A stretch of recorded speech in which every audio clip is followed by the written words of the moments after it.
Good morning बच्चों. As per instructions, I am making video regarding the revision for the topic tissue for your NTSC exam. बेटा one thing that you have to remember is आप सभी जहाँ तक मुझे पता है अगर राजस्थान के अकॉर्डिंग NTSC की प्रिपरेशन कर रहे हैं, मतलब बाय राजस्थान बोर्ड, मतलब कि राजस्थान से अगर देंगे आप NTSC का, तो बेटा वहाँ पेपर थोड़ा सा इजी आता है. जस्ट नॉर्मल चीज़ें आती हैं 9th और 10th की, ठीक है. बट अगर आप हरियाणा वाला NTSC का एग्ज़ाम दे रहे हैं, ठीक है, तो वहाँ थोड़ा सा डिटेल से आता है बेस. मतलब कि यूँ मान के चलिए आपने 9th 10th का तैयार नहीं करना है, आपने 11th 12th का तैयार करना है, ठीक है. तो ये चीज़ डिफरेंट है दोनों ही चीज़ों में, क्योंकि एक ब्रांच हमारी बहरोर में भी है, ठीक है, और ये कुंभ में हमारा हरियाणा के अंडर आएगा.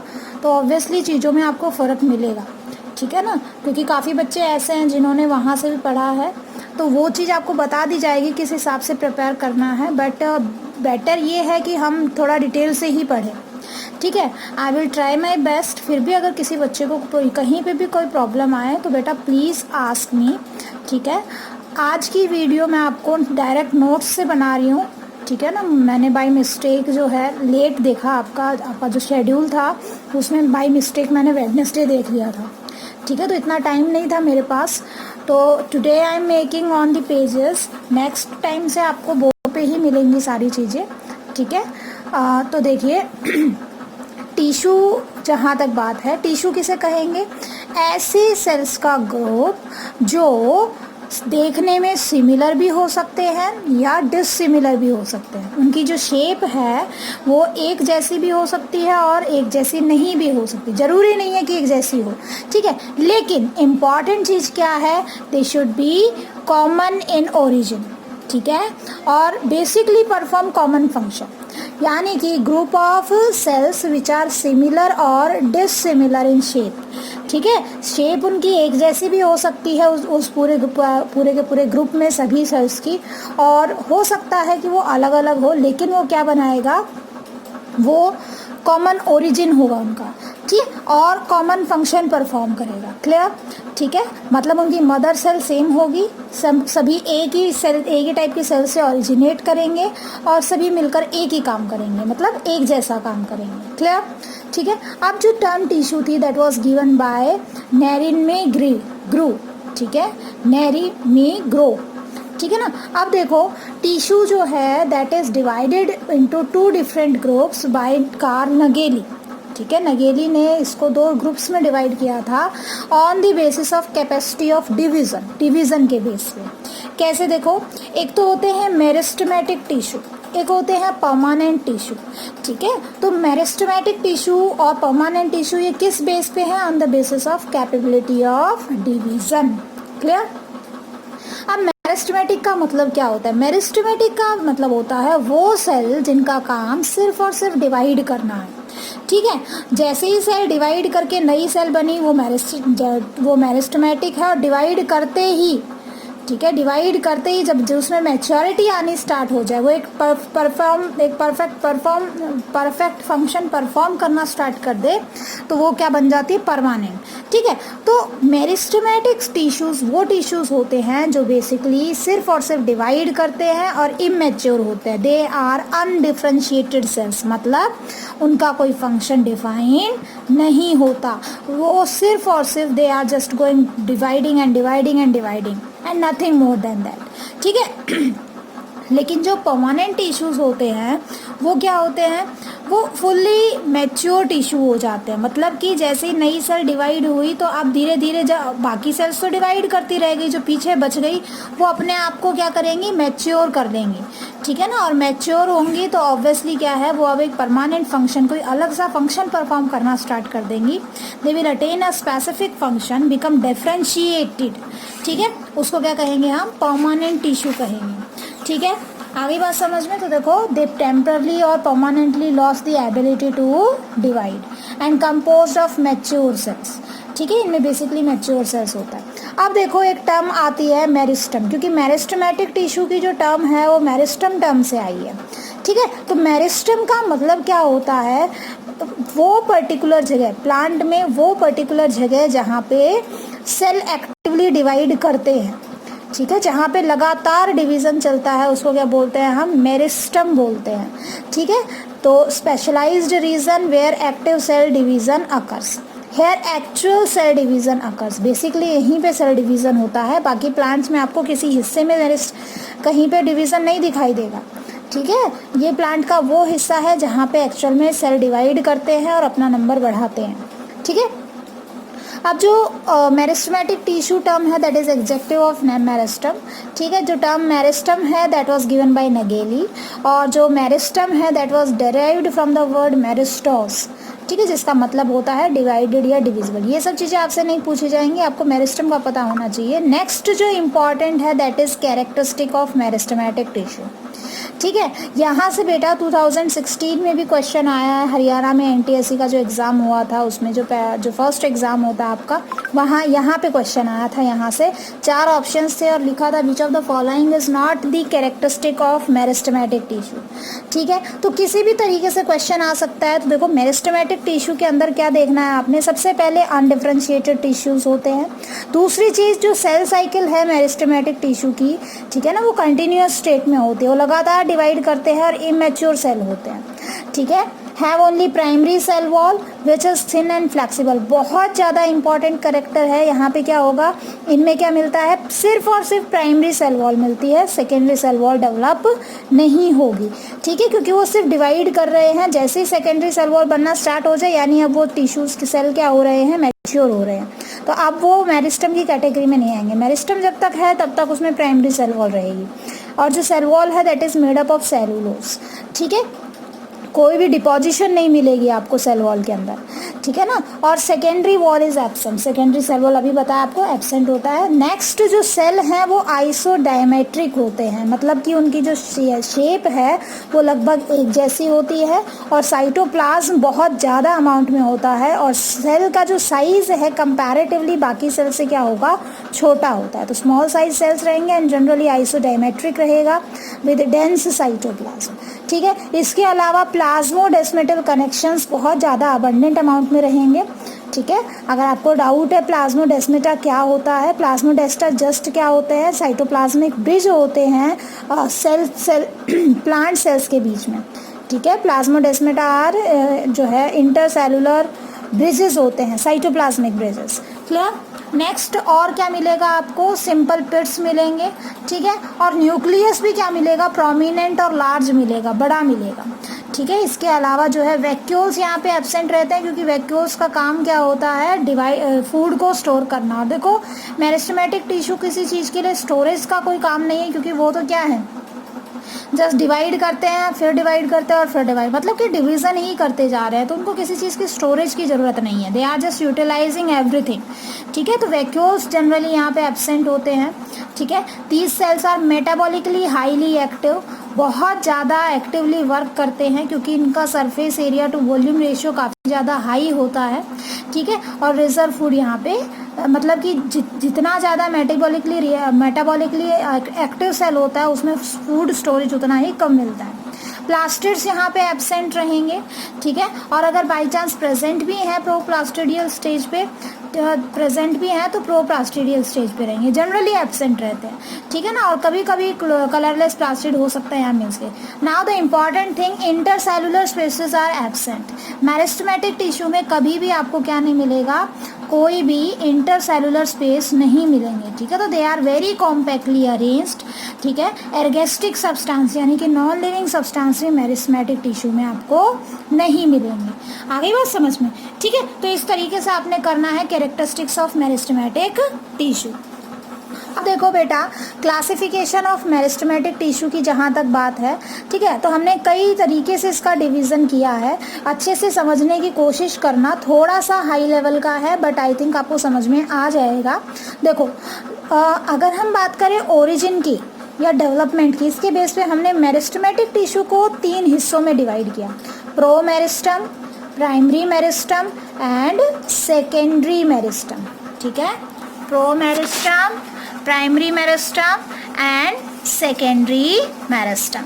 अब प्रो मेरिस्टम का मतलब क्या होता है, देखो जब शुरू में जो मेरिस्टमेटिक टिश्यू बनते हैं, सबसे पहले जो मेरिस्टमेटिक टिश्यू बनते हैं उनको क्या कहते हैं हम, प्रो मेरिस्टम कहते हैं, प्राइमोडियल मेरिस्टम भी बोल देते हैं, और इनसे आगे प्राइमरी मेरिस्टम बनता है। ठीक है, यानी सबसे पहले बनने वाले मेरिस्टम को क्या कहोगे, प्रो मेरिस्टम। ठीक है, and they will give rise to primary meristem, और इसके साथ साथ develops in the beginning during embryonic stage. ठीक है, तो एम्ब्रियोनिक स्टेज पे जो मेरिस्टम बनते हैं वो बेसिकली प्रो मेरिस्टम की कैटेगरी में आते हैं। प्राइमरी मेरिस्टम किसको कहा जाएगा बेटा, जो प्रो मेरिस्टम से डेवलप करता है। ठीक है ना, और just primary meristem just promeristem के नीचे मिलेगा, found below promeristem at shoot and root apices at the apex of leaves and in intercalary parts. ठीक है, रूट एपेक्स पे, शूट एपेक्स पे, इसके साथ साथ इंटरकैलरी पार्ट्स जहाँ पे नोड मिलते हैं, नोड वो जगह जहाँ से कोई नई लीफ या नई ब्रांच अराइज कर रही है। ठीक है, and give rise to primary permanent tissue. देखो चीज़ों को समझने की कोशिश करना, प्रो मेरिस्टम से प्राइमरी मेरिस्टम बना और प्राइमरी मेरिस्टम से प्राइमरी परमानेंट बन रहे हैं। परमानेंट दूसरे टाइप के हो गए जिनका फंक्शन डिफाइंड है, लेकिन वो भी फिर दो टाइप के होते हैं, प्राइमरी और सेकेंडरी। ठीक है ना, तो प्राइमरी परमानेंट टिश्यू किससे बनते हैं, प्राइमरी मेरिस्टम से बनते हैं। नेक्स्ट सेकेंडरी मेरिस्टम है, सेकेंडरी मेरिस्टम के अंदर क्या होगा, सेकेंडरी मेरिस्टम जो है ये प्राइमरी परमानेंट से बनते हैं। ध्यान रखो, देखो इससे ये बना, इससे ये बने, ठीक है, प्राइमरी परमानेंट, और इनसे फिर सेकेंडरी मेरिस्टम बन रहा है, चीज़ों में फ़र्क है। ठीक है, तो सेकेंडरी मेरिस्टम किससे बनता है, आपका प्राइमरी परमानेंट टिश्यू से बनता है बाय डिफरेंशिएशन एंड नेक्स्ट। ठीक है ना, आगे समझ में। ठीक है, नेक्स्ट देखो, अगर हम बात करें जो है नेक्स्ट सेकेंडरी मेरिस्टम की, तो they are not present from beginning of the formation of any organ. ठीक है, but develops at later stage. ठीक है ना, बाद में डेवलप करता है, कभी भी सेकेंडरी मेरिस्टम पहले से प्रेजेंट नहीं होगा। जब पर्टिकुलर प्लांट ग्रो करता है, ठीक है, या ऑर्गन ग्रो करता है, तो बाद में कुछ सेल्स जो हैं क्या रह जाते हैं, एक्टिव रहते हैं, और अल्टीमेटली फिर किसकी फॉर्मेशन करते हैं, सेकेंडरी मेरिस्टम की। सेकेंडरी मेरिस्टम से फिर क्या बनता है, सेकेंडरी परमानेंट टिश्यू बनते हैं। ठीक है, तो देखो हम एग्जाम्पल कर रहे हैं बेटा, डायरेक्ट क्वेश्चन आता है एग्जाम्पल से लेके। प्राइमरी मेरिस्टम का एग्जाम्पल आपसे कोई पूछे तो एपिकल मेरिस्टम, इंटरकैलरी मेरिस्टम और इंट्राफेसिकुलर मेरिस्टम क्या होता है आगे भी समझाऊंगी आपको। इंट्राफेसिकुलर कैम्बियम किसे कहते हैं। ठीक है, अब देखो जहाँ तक बात है आपके समझने की, तो एक शॉर्ट फॉर्म में हम देखें तो प्राइमरी मेरिस्टम की डिफरेंशिएशन हुई, प्राइमरी परमानेंट बने, प्राइमरी परमानेंट से सेकेंडरी मेरिस्टम बना, सेकेंडरी मेरिस्टम की डिफरेंशिएशन से सेकेंडरी परमानेंट टिश्यू बने। क्लियर। ठीक है, तो इस तरीके से आपने देखना है। अब देखो on the basis of position के बेस पे अगर हम बात करें, ठीक है, तो पोजीशन के बेस पे भी फिर हमने वही सेम 3 टाइप के मेरिस्टम देखने हैं जो आपकी बुक में दिए हुए हैं, यहाँ से आपने पढ़ा हुआ है। ठीक है ना, कि एपिकल मेरिस्टम होता है, इंटरकैलरी मेरिस्टम होता है और लेटरल मेरिस्टम होता है। आ गई बात समझ में। तो देखो क्या है, एपिकल मेरिस्टम के अंदर क्या है, बेसिकली जो एपेक्स पे अवेलेबल होता है, प्रेजेंट होता है। एग्जाम्पल ऑफ प्राइमरी मेरिस्टम, ठीक है ना, एपिकल मेरिस्टम किसका एग्जाम्पल है, प्राइमरी मेरिस्टम के अंदर आता है, अभी आपने देखा था। ठीक है ना, लोकेशन कहाँ मिलेगी, रूट और शूट एपेक्स पे होता है। जनरली ये क्या करते हैं, प्लांट की लेंथ को इंक्रीज करते हैं। ठीक है ना, और इसीलिए प्लांट की प्राइमरी ग्रोथ में एपिकल मेरिस्टम का रोल होता है। आगे बात समझ में। ठीक है, और special meristem of this region produce dermal tissues, ground tissues and vascular tissues. देखो एक चीज़ ध्यान से समझ लो, ठीक है, ये जो टिश्यूज़ के नाम मैं ले रही हूँ ये आप मे भी पहली बार सुन रहे हो। ठीक है ना, अभी मे भी आप पहली बार सुन रहे हो, तो हो सकता है आपको समझ में ना आए, बट बेटा एक बार थोड़ा सा समझने की कोशिश करना है। क्या ये देखो, जो सबसे बाहर की तरफ टिश्यू होते हैं, ठीक है, आउटर सरफेस पे, उनको बोलते हैं डर्मल टिश्यूज़। क्या बोलोगे, डर्मल टिश्यू। उससे जस्ट नीचे अंदर की तरफ जो होंगे, ठीक है, उनको ग्राउंड टिश्यूज़ बोला जाता है। और वो टिश्यूज़ जो ट्रांसपोर्ट में रोल प्ले करते हैं, वाटर और मिनरल्स का ट्रांसपोर्ट है, या फिर आपका जो है वाटर के साथ साथ फूड का ट्रांसपोर्ट, वाटर मिनरल हो गए, ठीक है ना, वाटर मिनरल्स हो गए, और जो फूड सप्लीमेंट्स का ट्रांसपोर्ट है फ्लोएम के थ्रू, तो वो किस में आ जाते हैं, वेस्कुलर टिश्यूज़ में आते हैं। तो डर्मल टिश्यूज़, ग्राउंड टिश्यूज़ और वेस्कुलर टिश्यूज़ जनरली किससे बनते हैं? देखो, dermal tissue, ground tissue, vascular tissue क्या है, ये परमानेंट टिश्यूज़ हैं, प्राइमरी परमानेंट टिश्यू।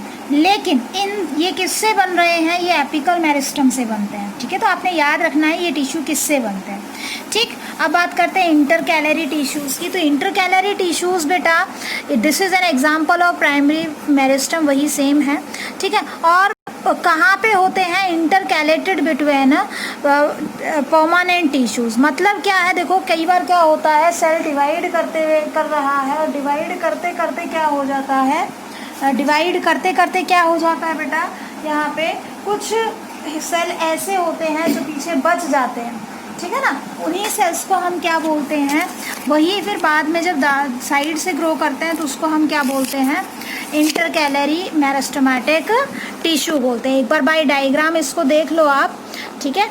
मान लो ये आपका जो है, ये आपके कुछ सेल्स हैं, ठीक है, ये कुछ सेल्स हैं, ये सेल्स क्या कर रहे हैं, मेरिस्टेमेटिक है, ये ग्रो करके ऐसे नए सेल्स बना रहे हैं, ये ग्रो करके नए सेल्स बना रहे हैं, ठीक है। मतलब कि जो अब देखो ये वाले मेरिस्टेमेटिक है, और पीछे जो छूटते जा रहे हैं परमानेंट हैं, ठीक है ना। पीछे वाले अपने जो डिवाइड करने की एबिलिटी है उसको क्या करते जा रहे हैं, लॉस करते जा रहे हैं, और परमानेंट में चेंज हो रहे हैं। अब इसने डिवाइड किया और ये इस तरीके से, तो बाकी के पीछे सारे के सारे क्या हो गए, अब मेरिस्टेमेटिक ना रह के परमानेंट हो गए, ये मेरिस्टेमेटिक। लेकिन बाई चांस मान लो ये वाला सेल, ठीक है, ये वाला सेल क्या है, इसने अपने मेरिस्टेमेटिक एक्टिविटी को लॉस्ट नहीं किया, ठीक है, it doesn't lost meristematic activity, ठीक है ना। तो अब क्या होगा, ये चारों तरफ से ये तो ग्रो करते गए, आगे बढ़ गए, लेकिन कुछ सेल ऐसे हैं जो पीछे छूट गए और उन्होंने अपनी मेरिस्टेमेटिक एक्टिविटी को लॉस्ट नहीं किया, और यहीं से फिर क्या ग्रो हो गए। अब देखो सब बाकी जगह तो ये ग्रो कर नहीं सकता है, तो मेरिस्टेमेटिक टिश्यू इसमें भी क्या है, डिवाइड करने की एबिलिटी तो है, तो ये साइड में ग्रो करना स्टार्ट कर देगा। ऐसे आ गई बात समझ में, इस तरीके से साइड में ग्रो करना स्टार्ट कर देगा। तो ऐसा मेरिस्टम, ऐसा एपिकल मेरिस्टम के टिश्यूज़ जो पीछे बच जाते हैं, ठीक है, छूट जाते हैं पीछे, और अल्टीमेटली साइडवेज ग्रोथ शो कर देते हैं, ठीक है ना, साइड में ग्रोथ शो कर देते हैं, ब्रांचिंग शो करते हैं, या यहाँ से कोई लीफ अराइज करती है, कोई नई ब्रांच अराइज करती है, उसको हम क्या कहते हैं, इंटरकैलरी मेरिस्टम, ठीक है। तो they are actually a part of apical meristem which gets separated from it during the growth of stem in a length, ठीक है। प्लांट की लेंथ ग्रो करने में ही हेल्प करता है। आगे बात समझ में, ठीक है। लोकेशन के बेस पे फिर इसकी अलग अलग टाइप्स हैं बेटा, वो आपने नहीं करनी है, यहाँ से इतना डीपली क्वेश्चन आपसे नहीं पूछा जाएगा, ठीक है। अब देखो एक क्वेश्चन है कि both apical and intercalary meristem are primary meristem, ऐसा क्यों, ठीक है। एजर्सन रीजन में क्वेश्चन आया हुआ है एम्स के अंदर। तो they appears early in life of a plant, वो प्लांट की अर्लियर लाइफ में हमें दिखाई देते हैं, and contribute to the formation of primary plant body, ठीक है, प्राइमरी प्लांट पार्ट बनाते हैं, इसलिए इनको कहा जाता है, ठीक है। अब देखो बेटा,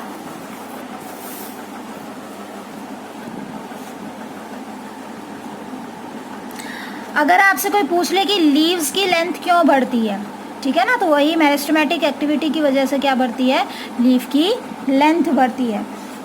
आ गया समझ में, ठीक है।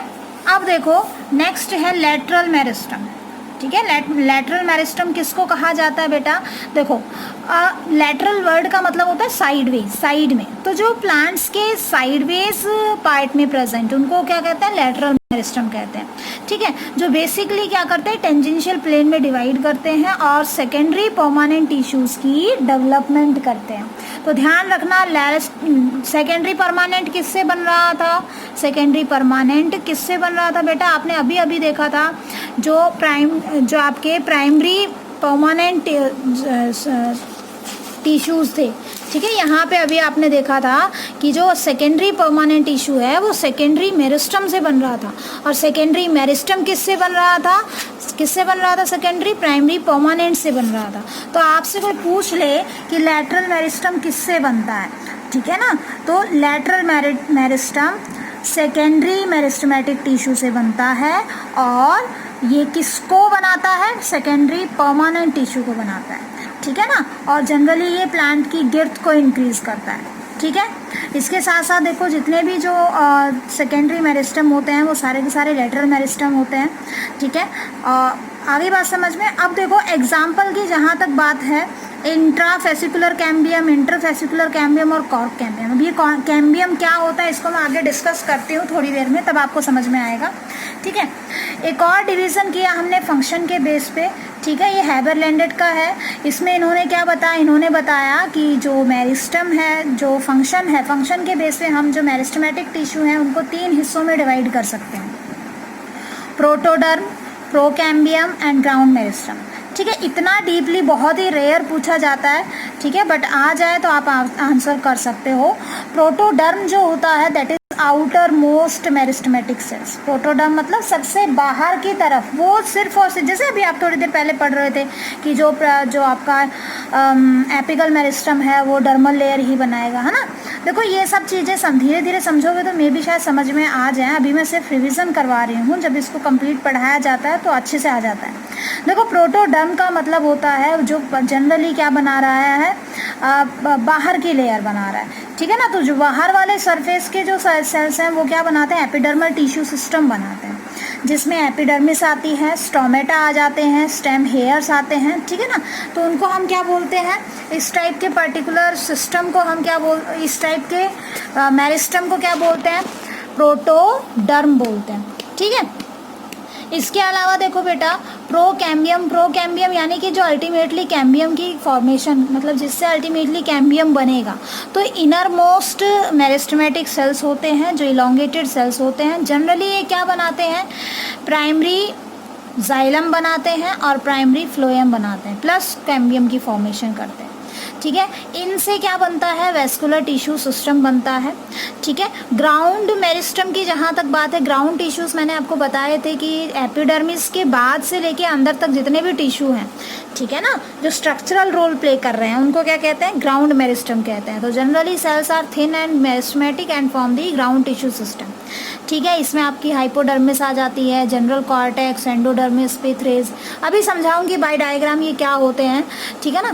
तो देखो एक बार वैसे समझ लो, देखो मान लो ये प्लांट का कोई इस तरीके से, ये प्लांट का हिस्सा हमने काट लिया बीच में से, ठीक है। ये ऐसे कोई स्टेम थी और हमने इसको ऐसे बीचों बीच ऐसे काट लिया ट्रांसफर सेक्शन में, ठीक है।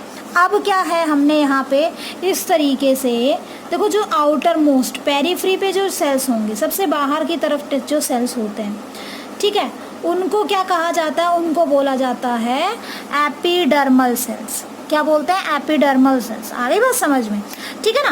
तो एपिडर्मल सेल्स हैं, ऑब्वियसली वहाँ पे बीच बीच में आपको स्टोमेटा दिखाई देंगे, ठीक है। रूट जैसे रूट की बात करें तो रूट हेयर्स जो है वो एपिडर्मल सेल्स की ही इलॉन्गेशन हो जाती है। स्टेम हेयर्स की बात करें तो अलग से यहाँ पे मल्टीसेलुलर स्ट्रक्चर डेवलप कर जाता है, ठीक। तो इस तरीके से आपको क्या मिलेंगे, कुछ क्या मिलेंगे, जो है एपिडर्मल टिश्यू मिलते हैं। उसके बाद इसके अंदर जितने भी टिश्यूज़ हैं, इसके अंदर की तरफ जितने भी टिश्यूज़ हैं जिससे ये पूरा भरा हुआ है, वो ग्राउंड मेरिस्टम है, ठीक है। और उस ग्राउंड मेरिस्टम में बीच बीच में कहीं कहीं पर आपको क्या मिलेंगे, जाइलम एंड फ्लोएम मिलेंगे। आप पढ़ चुके हो जाइलम और फ्लोएम, ठीक है ना। तो जाइलम और फ्लोएम यहाँ पे बीच में मिलेंगे। तो देखो जो जाइलम और फ्लोएम बन रहा है वो प्रोकैम्बियम से बन रहा है, ठीक है। और जो प्रोटोडर्म है वो आउटर सरफेस पे जितने भी टिश्यूज़ हैं वो बना रहा है, एपिडर्मिस, स्टोमेटा, स्टेम हेयर वगैरह। और ये वेस्कुलर टिश्यू सिस्टम बना रहा है, जाइलम फ्लोएम वाला पार्ट बना रहा है, प्लस कैम्बियम का हिस्सा बना रहा है। बताऊंगी अभी कैम्बियम क्या होता है। ग्राउंड मेरिस्टेमेटिक ग्राउंड टिश्यूज बनाता है। जैसे देखो एपिडर्मिस के जस्ट नीचे आपने क्या मिलेगी, हाइपोडर्मिस मिलेगी। हाइपोडर्मिस के जस्ट नीचे आपको 3-4 लेयर कॉर्टेक्स की मिलेंगी, जिसको जर्नल कॉर्टेक्स कहा जाता है, ठीक है। उससे भी नीचे फिर क्या मिलेगी, उसके भी अंदर क्या मिलेगी आपको, एंडोडर्मिस मिलेगी। सबसे अंदर आपको पिथ मिलेगा, ठीक है। सबसे अंदर आपको क्या मिलेगा, पिथ मिलेगा। आगे बात समझ में, ठीक है। तो इस तरीके से आपने करना है, ठीक। अब देखो ये वाली क्लासिफिकेशन अभी नहीं करनी है आपको, या थोड़ी हाई लेवल पे आ जाती है, ठीक है। अब theories regarding organisation of apical meristem, ठीक है, इसमें से थोड़ा बहुत क्वेश्चन कर लेते हैं क्योंकि थोड़ा बहुत यहाँ से पूछ लिया जाता है, ठीक है ना। तो देखो बेटा क्या है हिस्टोजन थ्योरी। हिस्टोजन थ्योरी मतलब ये टिश्यू से रिलेटेड है। स्टडी ऑफ टिश्यूज को हम क्या कहते हैं, हिस्टोलॉजी। स्टडी ऑफ टिश्यू को क्या कहा जाएगा, हिस्टोलॉजी। आई थिंक शायद मैं शुरू में बताना भूल गई बेटा आपको, ठीक है, नोट डाउन कर लेना। Study of tissues is known as histology. तो देखो हैंस्टीन नाम के साइंटिस्ट ने हिस्टोजन थ्योरी दी और इसमें इन्होंने बताया कि एपिकल मेरिस्टम को हमने 3 हिस्सों में डिवाइड किया है। एपिकल मेरिस्टम को 3 हिस्सों में बांटा जा सकता है। किस बेस पे, आगे वो चलकर क्या बना रहे हैं बेटा, बहुत ज़्यादा इंपॉर्टेंट है और जनरली यहाँ से क्वेश्चन रखा हुआ मिलेगा आपको अगर आप हरियाणा वाला की NTSC का एग्ज़ाम दे रहे हैं तो, ठीक है ना। तो देखो डर्मेटोजन, पेरिब्लम एंड प्लूरोम, अच्छे से याद कर लेना। डर्मेटोजन नाम से ही पता चल रहा है, डर्म मतलब आउटर लेयर को बोल रहा है। तो जो पर्टिकुलर एपिकल मेरिस्टम जो क्या बना रहे हैं, आउटर सेल्स बना रहे हैं। आउटर लेयर मतलब कि सिंगल लेयर से बना हुआ है और जनरली एपिडर्मिस या एपिडर्मल टिश्यू सिस्टम बनाते हैं, उनको क्या बोलते हैं हम, डर्मेटोजन। क्या है ये एपिकल मेरिस्टम की टाइप है, ठीक है। उसके बाद पेरिब्लम और प्लूरोम, ये अच्छे से ध्यान में याद कर लो बेटा। देखो पेरिब्लम जो है दैट इज डर्मेटोजन से जस्ट नीचे होता है, ठीक है। और डर्मेटोजन से नीचे देखो क्या मिलता है, अभी आपको थोड़ी देर पहले मैंने डायग्राम के थ्रू बताया था कि जितने भी आपके ग्राउंड टिश्यूज होते हैं वो पेरिब्लम से जनरेट करते हैं, लेकिन सारे नहीं करेंगे। कौन कौन से नाम आपको अच्छे से याद करने हैं, कौन कौन से, देखो बेसिकली ये it form the tissues between epidermis and steel. Steel बोलते हैं बीच वाले हिस्से को, जो बिल्कुल अंदरूनी हिस्सा होता है वो पित्त होता है, उससे जस्ट ऊपर वाला हिस्सा स्टील कहलाएगा, ठीक है ना। तो hypodermis, general cortex and endodermis, clear, ठीक है। ऐसे ही देखो अगर हम बात करें प्लूरोम की, तो प्लूरोम क्या है, इनर मोस्ट है, ठीक है। प्लूरोम क्या है, इनर मोस्ट है और बिल्कुल अंदरूनी हिस्से में जो टिश्यूज होते हैं वो प्लूरोम वाले मेरिस्टम से बनते हैं, ठीक है। तो सेंट्रल स्टील होता है और बेसिकली क्या कर रहा है, पेरिसाइकिल, वेस्कुलर बंडल्स, पिथ रेस, मेडुलरी रेस, पिथ, इन सब की फॉर्मेशन करता है। आई बात समझ में। तो जनरली क्वेश्चन आता है कौन सा हिस्सा किससे डेवलप कर रहा है, तो आपने ये अच्छे से कर लेना है, ठीक है।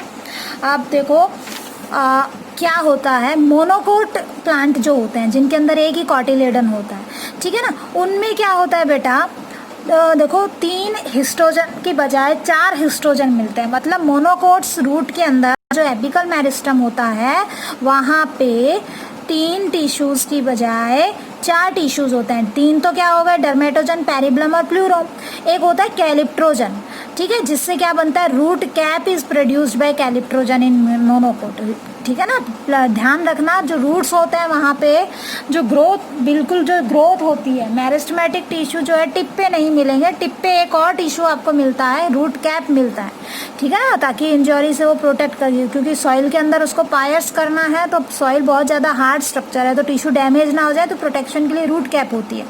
तो सब टर्मिनल होता है मेरिस्टेमेटिक टिश्यू रूट के अंदर, ठीक है। तो कैलिप्ट्रोजन जो है, कैलिप्ट्रोजन, ठीक है ना, ये एक पर्टिकुलर ऐसा टिश्यू है जो रूट कैप की फॉर्मेशन करता है। लेकिन जहाँ तक बात है डाइकोट रूट की, ठीक है, जहाँ तक बात है डाइकोट रूट की, तो वहाँ रूट कैप जो है डर्मेटोजन से ही बनता है। आगे बात समझ में, ठीक है। तो ये थोड़ा सा जो है आपका कंपटीशन पॉइंट ऑफ व्यू से था। आगे बात समझ में। अच्छा, कुछ ऐसे पर्टिकुलर हाइड्रोफाइट्स होते हैं जहाँ पे आपका रूट कैप एब्सेंट होता है, ठीक है ना। हाइड्रोफाइट्स में रूट कैप एब्सेंट होते हैं, जैसे कि पिस्टिया नाम का प्लांट है, ठीक है, वहाँ रूट कैप की जगह रूट पॉकेट्स मिलते हैं। कुछ ऐसे प्लांट भी हैं जहाँ पे रूट कैप तो होती है, ठीक है, सिंगल रूट कैप होती है, जनरली रूट कैप सिंगल होती है, बट कुछ ऐसे प्लांट भी हैं जहाँ पे आपको more than 1 root cap present मिलेगी, दैट इज पेंडेनस, ठीक। और जो रूट कैप होता है बेसिकली वो गोल्जी बॉडीज से बनता है, ठीक है, जो म्यूसिलस सिक्रेट करता है। इससे ज़्यादा आपसे नहीं पूछा जाएगा। अब एक बार बाई डायग्राम देख लो, ठीक है, बाई डायग्राम देखो ये रूट का बिल्कुल टिप वाला हिस्सा बना दिया हमने, रूट का क्या बना दिया, टिप वाला हिस्सा बना दिया, ठीक है। अब देखो रूट का बिल्कुल ये वाला हिस्सा, यहाँ तक रूट है आपकी, और ये जो बड़ा सा स्ट्रक्चर है इसको बोल दिया रूट कैप। अभी थोड़ी देर के लिए इस हिस्से को भूल जाओ, ठीक है ना। तो देखो सबसे अंदर आपको मिलेगा प्लूरोम, स्टील वाला हिस्सा, इसके बाद पेरिब्लम और सबसे ऊपर क्या मिलेगा, डर्मेटोजन, ठीक है। अब क्या है, एक होता है क्वीसेंट सेंटर, ठीक है। जब क्या हो पर्टिकुलर रूट के मेरिस्टेमेटिक सेल क्या होते हैं, बहुत ज़्यादा क्या हो जाए, डैमेज हो जाए, तो उस टाइम पे रेंडमली डिवाइड करने के लिए क्या मिलता है, क्वीसेंट सेंटर के सेल्स मिलते हैं, ठीक है। आपसे इस पर कभी कोई क्वेश्चन नहीं पूछा जाएगा, बट फिर भी आप इसको पढ़ सकते हैं। अ ग्रुप ऑफ इनएक्टिव और less active cells present between the dermatogen and calyptrogen, मतलब ऐसे सेल्स का ग्रुप जो बहुत ही ज़्यादा लेस एक्टिव होता है, ग्रो भी नहीं करेगा। कब ग्रो करता है, जब क्या हो जाए, सेल के अंदर मतलब प्लांट के अंदर रूट जो है इंजर्ड हो जाए, उस टाइम पे ये ग्रो करते हैं, ठीक है। तो इनको सेल्स ऑफ क्वीसेंट सेंटर बोलते हैं। बाकी इससे आपसे कभी क्वेश्चन नहीं आएगा, ठीक है। तो this was all about meristematic tissues, ठीक है, मेरिस्टेमेटिक टिश्यूज के बारे में था।